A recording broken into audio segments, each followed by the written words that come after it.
ये कहना चाह रहे हो?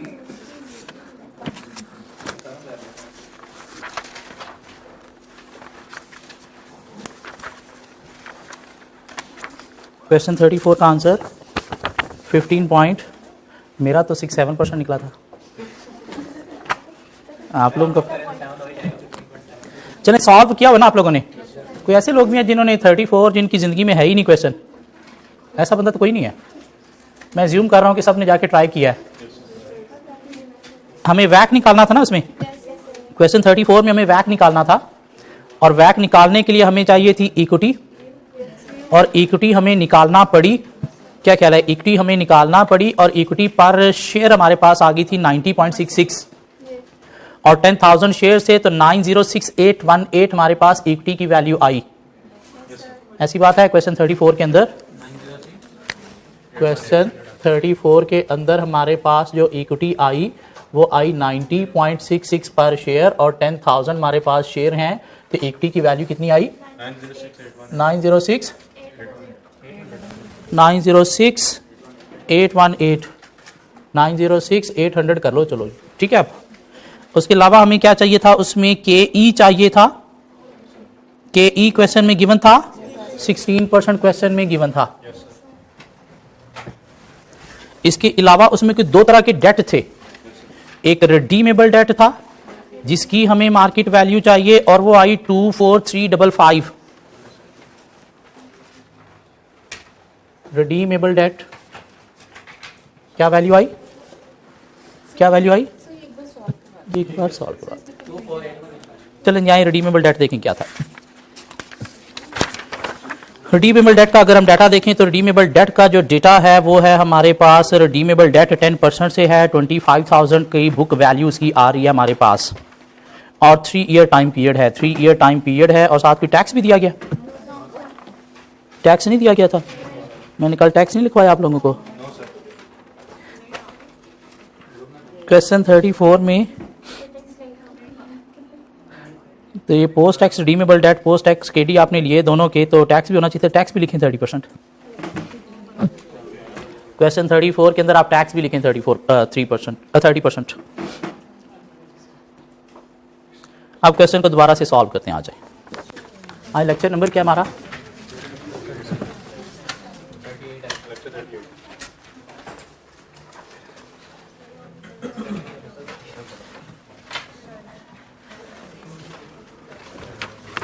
क्वेश्चन 34 को हम सॉल्व करने जा रहे हैं। अभी तक हमने कुछ भी नहीं किया जी, दोबारा से करेंगे। क्वेश्चन 34 कहता है जी हमने कैलकुलेट करना है वैक फॉर ऑरेंज लिमिटेड, और वैक कैलकुलेट करना है तो हमें पता है वैक इक्वल होता है equity into K E plus debt into K D divided by equity plus debt. और हमें ये वैल्यूज चाहिए। क्वेश्चन को देखें तो उसमें हमारे पास शेयर कैपिटल दिया गया है 10,000 शेयर ऑफ ₹10 ईच, रिजर्व दिए गए हैं, 10% रिडीमेबल डेट दिया गया है, टर्म 3 ईयर्स, बुक वैल्यू उसकी 25,000 है, 12% इरिडीमेबल डेट दिया गया है, book value 20,000, cost of equity के ई दिया गया है 16%, डिविडेंड ग्रोथ रेट दिया गया है 5%, और लेटेस्ट डिविडेंड दिया गया है 9.5 per share. Post tax K D for redeemable debt 8%, post tax K D for irredeemable debt 9%, और tax rate observed in the country is 30%। और कैलकुलेट वैक हमने कैलकुलेट करना है। वैक कैलकुलेट करना है जिसमें हमें इक्विटी चाहिए, हमें के ई चाहिए, हमें डेट की मार्केट वैल्यू चाहिए, और के डी चाहिए, और नीचे हम क्या करेंगे इक्विटी प्लस डेट कर लेंगे। इसमें क्वेश्चन में देखो तो दो तरह के डेट हैं। क्या कह रहा है? दो तरह के डेट हैं। दिस मीन हमारा ये वैक थोड़ा सा एक्सटेंड होके यूं हो जाएगा, एक डेट यहाँ पे और भी आएगा इनटू उसका केडी। ठीक हो गया? पहला हम सपोज ले लेते हैं रिडीमेबल, और इधर हम ले लेंगे इरिडीमेबल। दिस मीन यहाँ पे डेट एक और आ जाएगा नीचे भी, रिडीमेबल और इरिडीमेबल। समझ आती है बात? ओके। अब हम आगे, इक्विटी हमें चाहिए मार्केट वैल्यू पे, और क्वेश्चन के अंदर शायद मार्केट वैल्यू पे इक्विटी है ही नहीं, ऐसा? टोटल शेयर तो दिए गए हैं लेकिन प्राइस पर शेयर नहीं दी गई, अदरवाइज हम निकाल लेते। दिस मीन हमें इक्विटी निकालना पड़ेगी। कैसे? डिविडेंड ग्रोथ रेट के मॉडल से, तो हम चलेंगे जी इक्विटी जो है वो इक्वल होगी किस चीज़ के, D into 1 plus G divided by K E minus ji. D उसने में दिया गया, क्या क्या है कितना 9.50 इंटू 1 प्लस ग्रोथ रेट भी दिया गया है कितना 5% डिवाइडेड बाय के ई भी दिया गया है कितना 16%, और हमें ग्रोथ रेट दिया गया है 5%। तो यहाँ से हमारे पास क्या आ गई, market value of equity is equal to 90.66 per share. 68 है, चलिए 68 कर लेते हैं अब, ठीक है 90.68 पर शेयर। शेयर कितने आपके पास 10,000 शेयर्स। तो हमारे पास आ गई मार्केट वैल्यू ऑफ इक्विटी 906800। सब एग्री कर रहे हैं यहाँ पे? ओके आगे चलते हैं।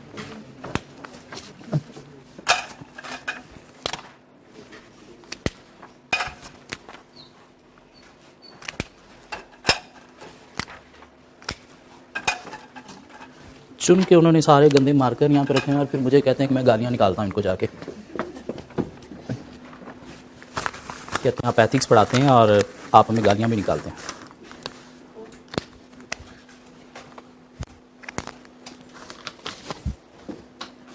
चलिए जिसके अलावा हमें क्या चाहिए, सो ये हमारा काम हो गया। अब हमें डेट की तरफ जाना है, और डेट देखा जाए तो हमारे पास दो तरह के हैं, रिडीमेबल और इररिडीमेबल। तो पहले हम चले जाते हैं कि इसमें रिडीमेबल डेट में।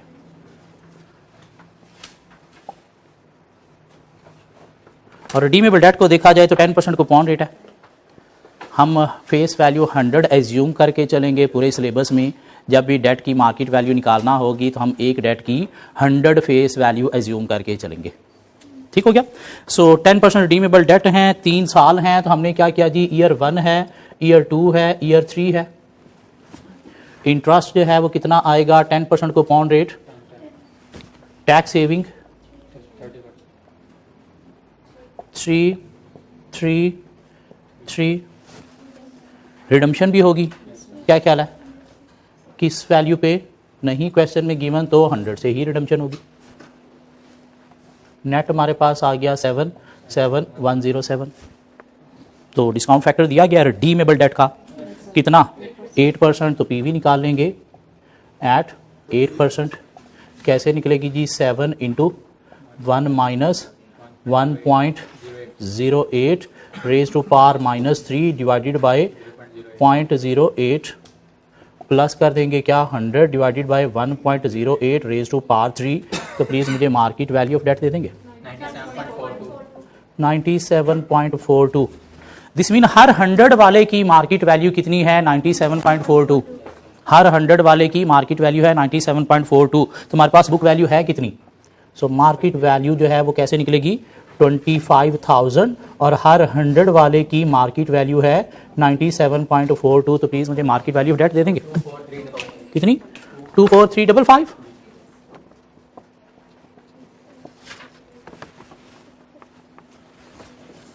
ऐसा। नेक्स्ट हमें क्या करना है, इररिडीमेबल डेट की जो है वो मार्केट वैल्यू निकालनी है। तो इधर आगे हम इररिडीमेबल डेट की तरफ, और इररिडीमेबल डेट को अगर देखें तो 12% कूपन रेट है, 20,000 उसकी वैल्यू है, और केडी भी दिया गया है। और हमें पता है मार्केट वैल्यू इक्वल होती है interest into 1 minus tax rate divided by KD. Perpetuity previous lecture में हमने ये सीखा। सो इंटरेस्ट कितना उसका बनेगा 12% बोले तो 12 into 1 minus 30% divided by KD कितना है उसका 9%। तो प्लीज़ मुझे मार्केट वैल्यू दे देंगे इसकी 93.33। दिस मीन हर 100 वाले इररिडीमेबल डेट की मार्केट वैल्यू कितनी है 93.33। तो आपके पास बुक वैल्यू है कितनी, आपके पास बुक वैल्यू है कितनी, so market value is equal to 20,000, और हर 100 वाले की मार्केट वैल्यू है 93.33%। तो 20,000 वाले की मार्केट वैल्यू कितनी आ गई 18,666। जी यहाँ तक किसी को कोई इख्तलाफ हो तब वैक हमारा निकल आना चाहिए।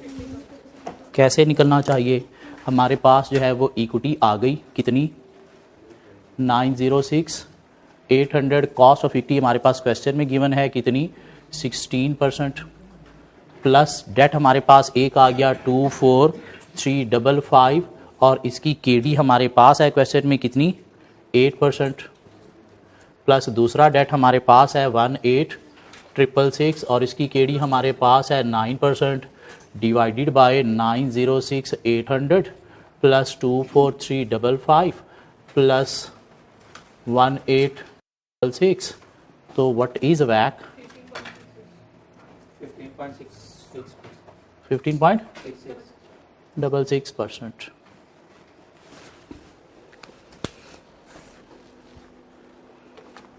ठीक है, मसले मसाइल यहाँ तक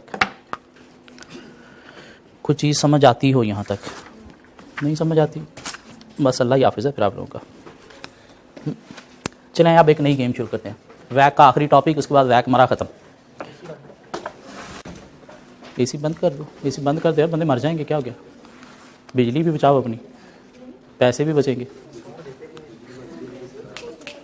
अच्छा प्लीज़ सब कुछ छोड़ दें, इधर आना है बोर्ड पे, दिमाग खोल के रखना है। वैक का एक आखिरी टॉपिक, उसके बाद वैक हमारा खत्म। एक कंपनी है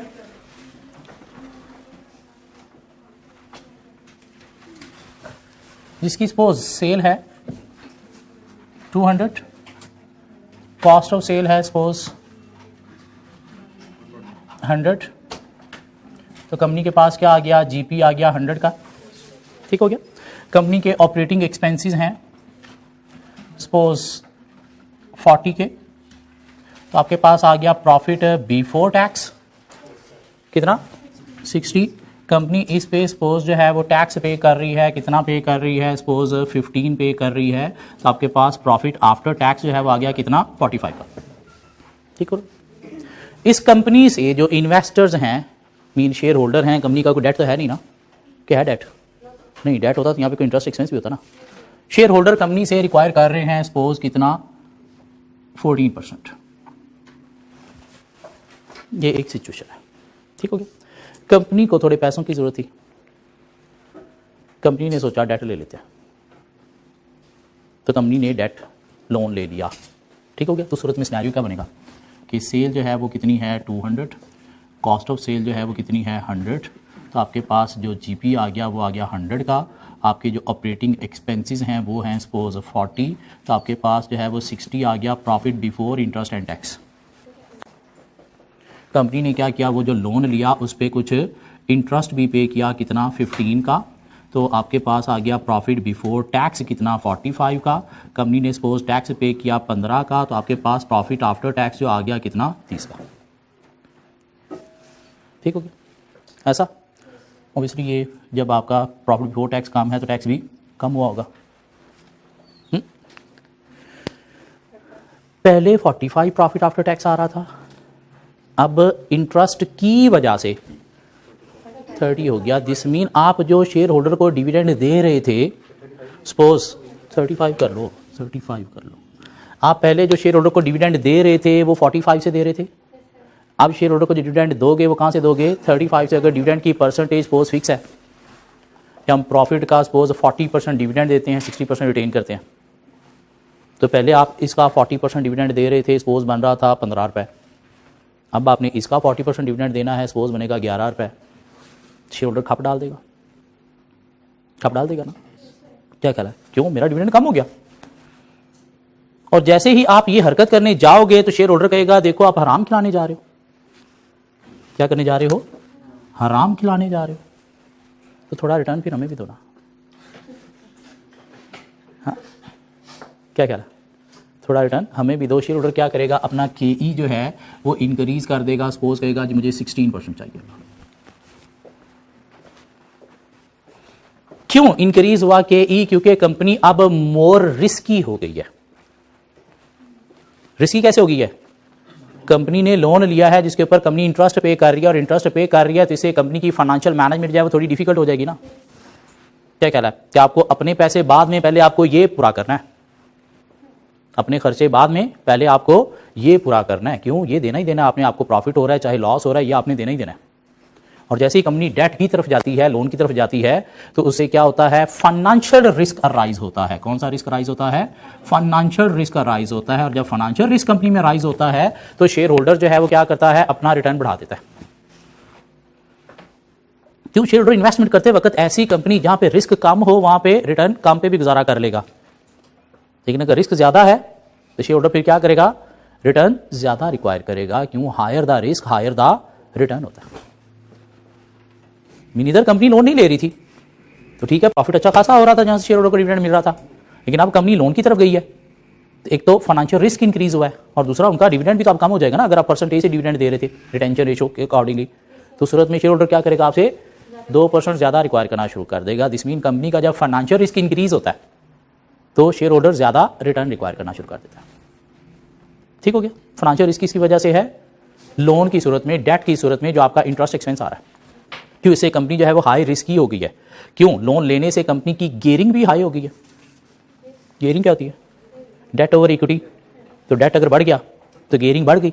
जितनी ज्यादा गेयरिंग उतनी ही कंपनी हाई रिस्क की होती है, जितनी कम गेयरिंग उतनी ही कंपनी लो रिस्क की होती है। ये 15 रुपए देने ही देने हैं और इससे क्या होगा, आपकी short term cash flow manage करना भी आपके लिए थोड़ा डिफिकल्ट हो जाएगा। क्यों, ये आपको देना ही देना। इस सूरत में भी क्या होगा, फाइनेंशियल रिस्क आपका इंक्रीज हो गया। एक चीज होती है business risk. Business risk, business risk क्या है, a risk that business may not achieve its objective. A risk that business may not achieve its objective, mean business अपना ऑब्जेक्टिव नहीं मीट कर सकेगा। क्यों नहीं मीट कर सकेगा, बिजनेस कोई नया पंगा लेगा तो उसमें अगर लॉस हो गया तो उसकी वजह से अपना ऑब्जेक्टिव मीट नहीं कर सकेगा, तो ये क्या हुआ, बिजनेस रिस्क। लाइक हम ये कॉलेज चला रहे थे, कॉलेज चलाते चलाते हमें ख्याल आया ये तो मार्केट बड़ी टीचर ओरिएंटेड है, टीचर कभी कहीं और मूव हो गए तो कॉलेज तो तबाह हो जाएगा, तो रिस्क है। क्या ख्याल है, हमने सोचा हम यहाँ से पैसा निकाल के सपोज क्या करते हैं, मोबाइल इंडस्ट्री में जो है वो इन्वेस्टमेंट कर देते हैं। चाइना से जो एसेसरीज मंगवाते हैं मोबाइल की, और वो यहाँ पे एज ए होलसेल बेचते हैं, साथ दूसरा बिजनेस भी स्टार्ट कर लेते हैं। क्यों, ये कॉलेज बंद भी हो गया तो मोबाइल तो वैसे ही लोगों की जान है, उसके बिना तो मर जाएंगे, वो बिजनेस चलता रहेगा। क्यों, ग्रोइंग इंडस्ट्री है, लेकिन हैवी इन्वेस्टमेंट चाहिए।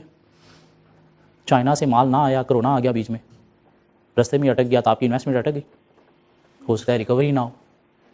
ये रिस्क है। ये कौन सा रिस्क है, फाइनेंशियल रिस्क नहीं, बिजनेस रिस्क। यानी आप अपना सेक्टर चेंज कर रहे हो, कोई नई इन्वेस्टमेंट कहीं पे कर रहे हो, तो ये रिस्क कौन सा है, बिजनेस रिस्क। फाइनेंशियल रिस्क कौन सा है, लोन की सूरत में, डेट की सूरत में जो इंटरेस्ट आपको पे करना पड़ेगा, जिसकी वजह से आपकी गियरिंग भी हाई हो जाएगी, उसे क्या नाम दिया जाएगा, फाइनेंशियल रिस्क। और जब भी फाइनेंशियल रिस्क या बिजनेस रिस्क इंक्रीज होता है तो शेयर होल्डर ज्यादा रिटर्न मांगना शुरू कर देते हैं। क्यों, कंपनी क्या हो गई है, मोर रिस्की हो गई है। ये बात समझ आती है कि शेयर होल्डर ज्यादा रिटर्न क्यों मांगते हैं। क्यों मांगते हैं, क्योंकि आपका फाइनेंशियल या बिजनेस रिस्क इंक्रीज हो रहा है तो शेयर होल्डर फिर ज्यादा रिटर्न मांगेंगे। क्यों, higher the risk higher the return होता है। ठीक हो गया, चलिए आगे चलते हैं।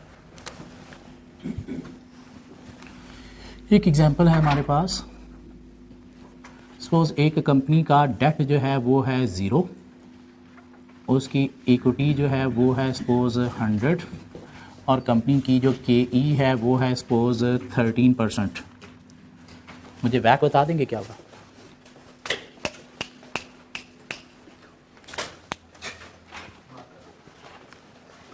कंपनी का डेट जो है वो है 100, 0 इक्विटी 100, KE 13%, तो जाहिलो वैक भी क्या होगा, यही 13% ही होगा।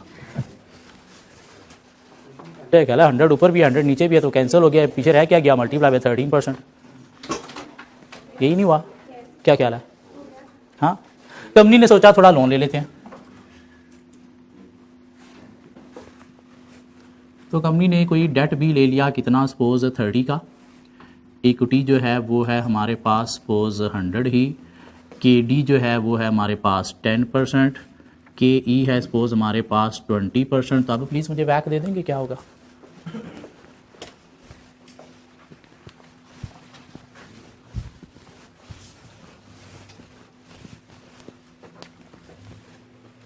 वीडियो की कैलकुलेशन दे दी मैंने, इतना 17.69%। सब एग्री कर रहे हैं यहाँ पे, अच्छा जी, वैक हमारे पास आ गया 17.69%। चलिए हम एक और एग्जाम्पल करवाते हैं। अब दिमाग थोड़े खोल के रखने हैं। कंपनी की जो है वो इक्विटी थी सपोज 10,000। कंपनी का जो KE था वो था सपोज 20%। ठीक हो गया। डेट शेट था नहीं, डेट शेट था नहीं, तो आप प्लीज़ मुझे वैक निकाल के दे सकते हैं। वैक कैसे आएगा? Equity into KE plus debt into KD divided by equity plus debt. So equity है हमारे पास 10,000, 20% हमारे पास ये है प्लस ठेंगा divided by 10,000, 0 is equal to 20%। इसका मतलब क्या है कि कंपनी अपने इन्वेस्टर्स को कितना दे रही है? 10,000 का 20% बोले तो अमाउंट कितनी दे रही है? 2,000। ठीक हो गया। ठीक, कंपनी इन्वेस्टर्स को, जो इन्वेस्टर से लिया है कितना 10,000, उस पर कितना कमा के दे रही है? 2,000 कमा के दे रही है। इसी कंपनी को एक प्रपोजल मिली। प्रपोजल क्या मिली कि अगर आप हमारे बिजनेस में 2,000 आज इन्वेस्ट करें, T0 पे आप 2,000 इन्वेस्ट करें, तो हम आपको आगे आने वाले 3 सालों में इसके ऊपर कुछ रिटर्न देंगे। कितना रिटर्न देंगे? सपोज हम पहले साल आपको 1150 रिटर्न देंगे, दूसरे साल हम आपको 1350 देंगे और तीसरे साल हम आपको 500 रिटर्न देंगे। कंपनी के पास पैसे नहीं, कंपनी ने देखा अपॉर्चुनिटी बड़ी अच्छी है, 2,000 दे के हमें आने वाले 3 सालों में उसके अगेंस्ट कितना मिलना है? 2,500 मिलना है। क्या कहला? कितना मिलना है? 3,000 मिलना है। तो कंपनी ने सोचा मैं ये बैंक से लोन ले लेती हूँ। कंपनी ने सोचा मैं ये बैंक से लोन ले लेती हूँ, तो सूरत में कंपनी का क्या आ गया? डेट आ गया 2,000 और सपोज KD है कितना? 10%। लेकिन जैसे ही कंपनी लोन लेने जाएगी, शेयर होल्डर क्या 20% पे अटके रहेंगे? नहीं, वो कहेंगे ना, आप हराम खिलाने जा रहे हो, हमें भी थोड़ा हिस्सा दो। वो कहेंगे अब हम 20% नहीं, हम रिक्वायर करेंगे आपसे 24%। क्यों? कंपनी जैसे ही डेट की तरफ गई, फाइनेंशियल रिस्क इंक्रीज हुआ, तो शेयर होल्डर ने रिटर्न अपना इंक्रीज कर दिया। कितना कर दिया? 24% कर दिया।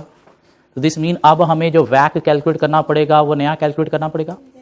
वो न्यू वैक प्लीज मुझे कैलकुलेट करके दे सकते हैं? न्यू वैक कैसे निकालेंगे? हमारे पास जो है वो इक्विटी आ गई कितनी? 10,000 इंटू 24% प्लस डेट आ गया कितना? 2,000 इंटू 10% डिवाइडेड बाई 10,000 प्लस 2,000। तो अब हमारे पास नया वैक कितना आ गया? 6-7%। ऐसा समझ आई यहां तक? चलिए अब एक नई चीज हम सीखने जा रहे हैं। अब अगर वो कहता है कि आपने ये जो प्रोजेक्ट है जिसमें हम 2,000 लगा रहे हैं, जिससे हमें ये 3 सालों में रिटर्न मिल रहा है, हम इस प्रोजेक्ट में इन्वेस्टमेंट करें या ना करें, तो हमें इसे डिस्काउंट करना पड़ेगा, एनपीवी निकालना पड़ेगी। अब वो एनपीवी हम किस रेट किस डिस्काउंट फैक्टर पे निकालेंगे? 10% पे। लेकिन नहीं, कहते नहीं, इस प्रोजेक्ट की वजह से आपका KE भी तो इंक्रीज हुआ है, 24% हुआ है, तो इस प्रोजेक्ट की डिस्काउंटिंग अब आप 10% पे नहीं करेंगे, इसकी डिस्काउंटिंग आप एक नए रेट से करेंगे। वो नया रेट क्या होगा वो हम निकालने जा रहे हैं। मुझे बताओ कि पुराने वैक में कंपनी जो है वो अपने शेयर होल्डर को कितना कमा के दे रही थी? यहां से कंपनी जो है वो अपने शेयर होल्डर को 2,000 कमा के दे रही थी, इन्वेस्टर्स को 2,000 कमा के दे रही थी। यहां से कंपनी अपने इन्वेस्टर को कितना कमा के दे रही है? 2,400 और यहां से 200 बोले तो कितना कमा के दे रही है? 2,600। ऐसा कितना एक्स्ट्रा कमा के दे रही है कंपनी? आपको एक्स्ट्रा मिला कितना? एक्स्ट्रा मिला कितना? 2000। ऐसा क्या कह रहे, पहले आप कमा के दे रहे थे शेयर होल्डर को कितना, इन्वेस्टर्स को कितना 2000, अब आप इन्वेस्टर को कितना कमा के दे रहे हो 2600। कितना एक्स्ट्रा कमा के अब आपने देना है 600, जो एक्स्ट्रा मिला उस पे एक्स्ट्रा मिला कितना 2000। दिस मीन ये एक रेशो निकल आएगी हमारे पास 30%। ये जो 30% है ना, इसे बोलते हैं मार्जिनल वैक। क्या बोलते हैं इसे, मार्जिनल वैक। कि आपको जो एक्स्ट्रा मिला इन्वेस्टर से, उसके ऊपर अब आपने जो कमा के एक्स्ट्रा देना है, वो एक्स्ट्रा कितना कमा के देना है 30% एक्स्ट्रा कमा के देना है। मार्जिनल का मतलब क्या होता है, extra due to some extra variable. Extra variable क्या है कि अब आपने जो है वो कुछ एक्स्ट्रा फाइनेंस लिया, तो उसके ऊपर आपको जो एक्स्ट्रा कमा के देना है, तो इनका रिलेशन क्या है, मार्जिनल वैक मीन 30%। इसमें क्या है, मार्जिनल वैक। ये क्या था, ओल्ड वैक। ये क्या था, न्यू वैक। क्या ख्याल है, तो ये क्या है, मार्जिनल वैक।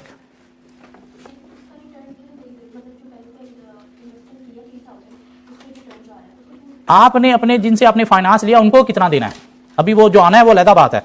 आना तो पता नहीं, हमने 10,000 भी पता नहीं कहां पे लगाया होगा, वहां से पता नहीं क्या क्या आ रहा होगा। क्या ख्याल है, अभी आना नहीं। आपने क्या देखना है कि आपने कमा के कितना देना है किनको, जिनसे आपने फाइनेंस लिया है। तो पहले आप जो है कमा के दे रहे थे 2000, अब आपने कितना कमा के देना है उनको, 2000 नहीं, उनका भी 2400। क्यों, कंपनी मोर रिस्की हुई है, तो उन्होंने कहा भैया आप हमें ज्यादा दोगे, 20 नहीं 24% दोगे, और इनका जो हमने देना है 10% मीन 200। ये भी तो अब कितना कमा के देना है हमने 2600। तो एक्स्ट्रा कितना कमा के देना है पहले की निस्बत 600। एक्स्ट्रा मिला क्या आपको 2000।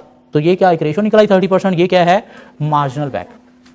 मीन दोनों वैक, ओल्ड वैक और न्यू वैक के जो नॉमिनेटर्स हैं उनके डिफरेंस को ले लो और डिवाइड कर दो जो एक्स्ट्रा आपको फाइनेंस मिला है उससे, तो आपके पास क्या आ जाएगा, मार्जिनल वैक। क्या कहला है, ये नॉमिनेटर पहले वैक है, ये नॉमिनेटर दूसरे वैक है। क्या कहला है, इनका डिफरेंस ले लिया, उसको आपने डिवाइड करना है किससे, जो एक्स्ट्रा फाइनेंस मिला। एक्स्ट्रा फाइनेंस कितना आप ले रहे हो 2000, तो जो परसेंटेज आ गई ये क्या है, मार्जिनल वैक। दिस मीन अब इस प्रोजेक्ट की अगर हमें एनपीवी निकालनी है तो एनपीवी हम किस पे निकालेंगे, मार्जिनल वैक पे निकालेंगे, मीन 30% पे निकालेंगे। तो इसकी मुझे 30% पे एनपीवी निकाल के दे सकते हो, PV at the rate of 30%। ये 2000 नेगेटिव ही रहेगा ऐसे ही। क्या ख्याल है, इसको डिवाइड कर देंगे किस चीज से, 1.30 raise to power 1, 1.30 raise to power 2, 1.30 raise to power 3। तो आपके पास एक एनपीवी आ जाएगी। मुझे वो एनपीवी की फिगर दे देंगे प्लीज। 1911 2000 माइनस किया 88 नेगेटिव पॉजिटिव नेगेटिव। क्या हमें इस प्रोजेक्ट में जाना चाहिए, क्या हमें इस प्रोजेक्ट में जाना चाहिए, नहीं जाना चाहिए। क्यों नहीं जाना चाहिए सर, इसकी एनपीवी नेगेटिव आ गई है। क्यों, मार्जिनल वैक पे अगर इस प्रोजेक्ट को हम डिस्काउंट करते हैं तो एनपीवी नेगेटिव आ रही है, जिसमें ये पंगा में नहीं लेना चाहिए। क्यों, ये हम मीट नहीं कर सकेंगे, ये हम मीट नहीं कर सकेंगे। मीन वो जो मार्जिनल वैक अब हमने कमाना है एक्स्ट्रा 30%, वो इस प्रोजेक्ट के थ्रू नहीं निकलेगा। ये प्रोजेक्ट वायबल नहीं है। हाँ, अगर एनपीवी पॉजिटिव आती तो मार्जिनल वैक जितना मर्जी था, दिस मीन हम निकाल सकते हैं इस प्रोजेक्ट से, हमें जाना चाहिए इस पे। नेगेटिव आ गई, दिस मीन हमें इस प्रोजेक्ट पे नहीं जाना चाहिए।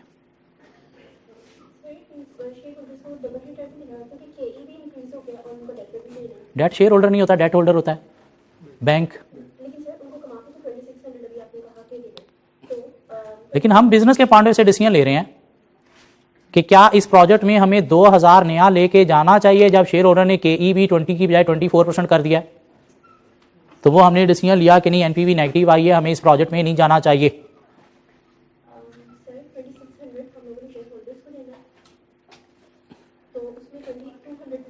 2600 नहीं, हमने 2400 शेयर होल्डर को देना है। इक्विटी शेयर होल्डर है, डेट होल्डर है, डेट होल्डर बैंक होता है, शेयर होल्डर बंदा शेयर खरीदने वाला होता है। शेयर होल्डर का रिटर्न ज्यादा होता है, डेट होल्डर का रिटर्न कम होता है। अगर आप वैक का पहला लेक्चर कवर कर लें तो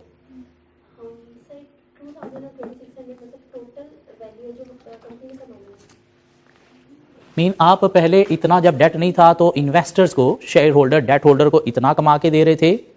अब चूंकि आप डेट की तरफ जा रहे तो अब आपने इतना कमा के देना है। डिफरेंस कितना एक्स्ट्रा आपने कितना अब कमा के देना है डेट में जाने की वजह से। 600 डेट से आपको मिल कितना रहा है 2000। दिस मीन अब आपने एक्स्ट्रा कितना कमा के देना है इस 2000 पे 30%। दिस मीन इस प्रोजेक्ट को हम डिस्काउंट करेंगे किस पे, इस मार्जिनल वैक पे। और अगर एनपीवी पॉजिटिव आ गई तो दिस मीन ये प्रोजेक्ट हमें 30% से भी ज्यादा रिटर्न दे रहा है, हमें इन्वेस्टमेंट कर देनी चाहिए। नेगेटिव एनपीवी का मतलब क्या है कि ये प्रोजेक्ट हमें मार्जिनल वैक जो 30% है उससे कम रिटर्न दे रहा है, तो इसलिए नुकसान है, हमें नहीं जाना चाहिए, हम अपने इन्वेस्टर को खुश नहीं रख पाएंगे। सो मार्जिनल वैक का कॉन्सेप्ट बेसिकली हमने इस क्वेश्चन से देखना था। अब इसको उतारें और आगे क्वेश्चन की तरफ चलते हैं।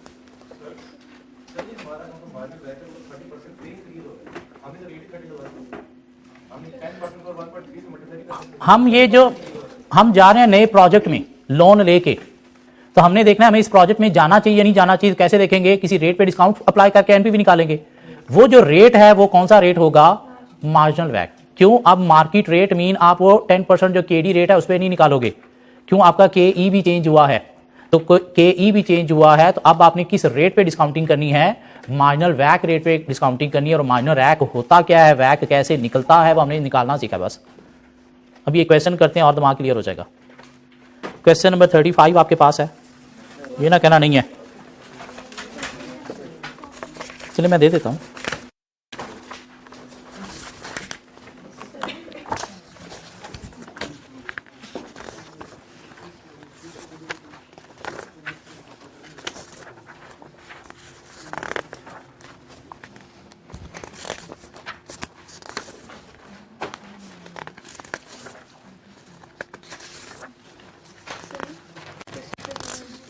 क्वेश्चन 31 भी नहीं है आपके पास, नहीं है, मेरे पास भी नहीं है।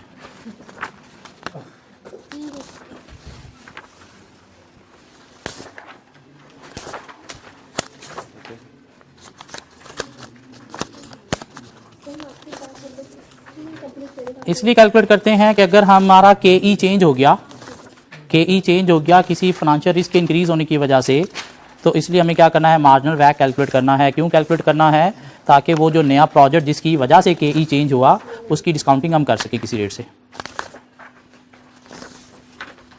या हम इसलिए कैलकुलेट करते हैं ताकि एग्जामिनर हमसे रिक्वायर कर ले, तो हमें कैलकुलेट करना आना चाहिए जी। क्वेश्चन 35 आपको होमवर्क दे रहा हूं, क्वेश्चन 36 अभी हम करने जा रहे हैं। ये 35 करवा के 36 आपको होमवर्क दे दूं।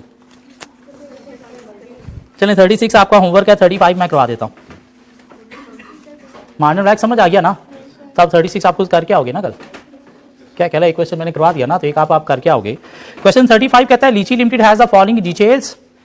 शेयर कैपिटल है कितना, 500,000 शेयर्स ऑफ ₹10 ईच। रिजर्व 40,000 नहीं 1 million. 17% long term debt, term 3 years, 400,000 book value है। कॉस्ट ऑफ इक्विटी 24% है। डिविडेंड ग्रोथ रेट 6% है। लास्ट डिविडेंड जस्ट पेड 16 पर शेयर है। पोस्ट टैक्स केडी 10% है।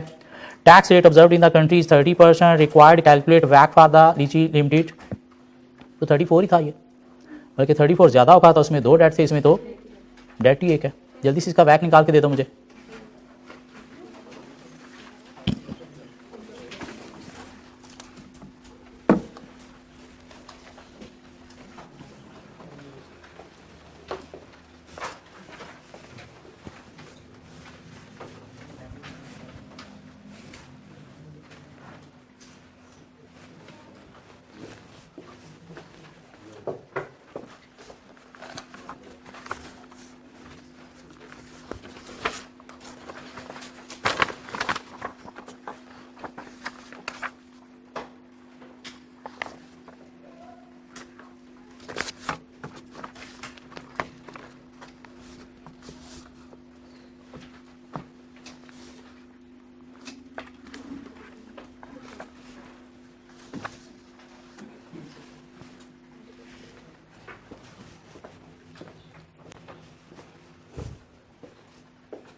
22.8%. 22.8%.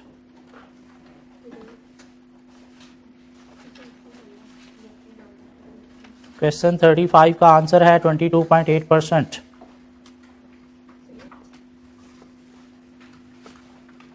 दो चाहते मुझे और दे दो खत्म करने बात.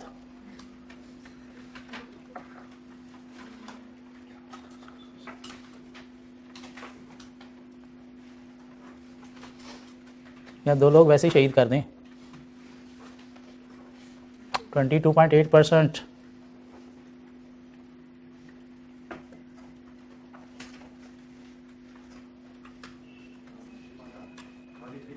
%23 पूरा ना ना ना ना ना ना. मार्केट वैल्यू ऑफ इक्विटी आई है 471111. Cost of equity 24%. Market value of debt आई है 418891. 418891 मार्केट वैल्यू ऑफ डेट आई है.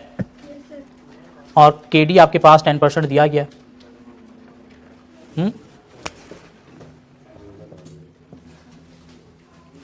471111 into 24% plus market value of debt आपके पास आई है कितनी 418891 इंटू 10%. तो divided by 471111 plus 418891 is equal to 22.8%.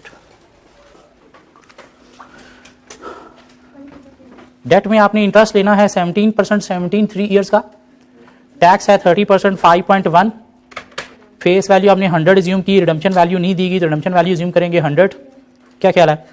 तो आपके पास जो नेट कैश फ्लोज आ जाएंगे 11.9, 11.9, 1.9. तो 11.9 की 3 ईयर पे आप एंटी फैक्टर निकाल लो और 100 का आप डिस्काउंट फैक्टर निकाल लो 10% पे. तो आपके पास आ जाएगा एक 100 वाले डेट की मार्केट वैल्यू 104.7.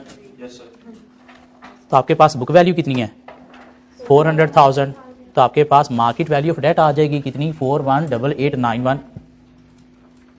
किसी का ना निकला हो ये 22.8% नहीं निकला. ये वैल्यू इनमें से कौन सी मैच नहीं कर रही मुझे सिर्फ वो बता दें. ये मैच कर रही है, ये मैच नहीं कर रही. डेट वाली डेट कितने साल हैं? ईयर 1 है, ईयर 2 है, ईयर 3 है. कितना आपको मिल रहा है 17 मिल रहा है, 17 मिल रहा है, 17 मिल रहा है. टैक्स कितना है 5.1 है, 5.1 है, 5.1 है. और आखिरी ईयर में 100 रिडम्पशन वैल्यू भी है. तो कितना निकला यहाँ से कितना 11.9, 11.9, 111.9. तो उसके बाद डिस्काउंट फैक्टर आपने अप्लाई करना है क्या 11.9 into 1 minus 1.1 raise to power -3 divided by 0.1 plus 100 divided by 1.1 raise to power 3. यहाँ से आपके पास आ जाता है 104.73. तो क्या करेंगे डिवाइडेड बाई 100 कर दो इंटू 4 लाख कर दो. तो आपके पास ये वैल्यू आ जाती है.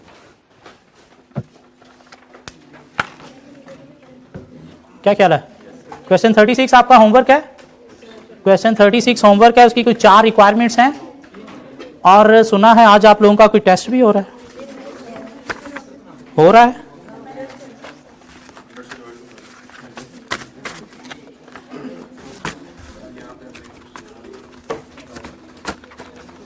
टेस्ट में सब लोग जाके बैठेंगे.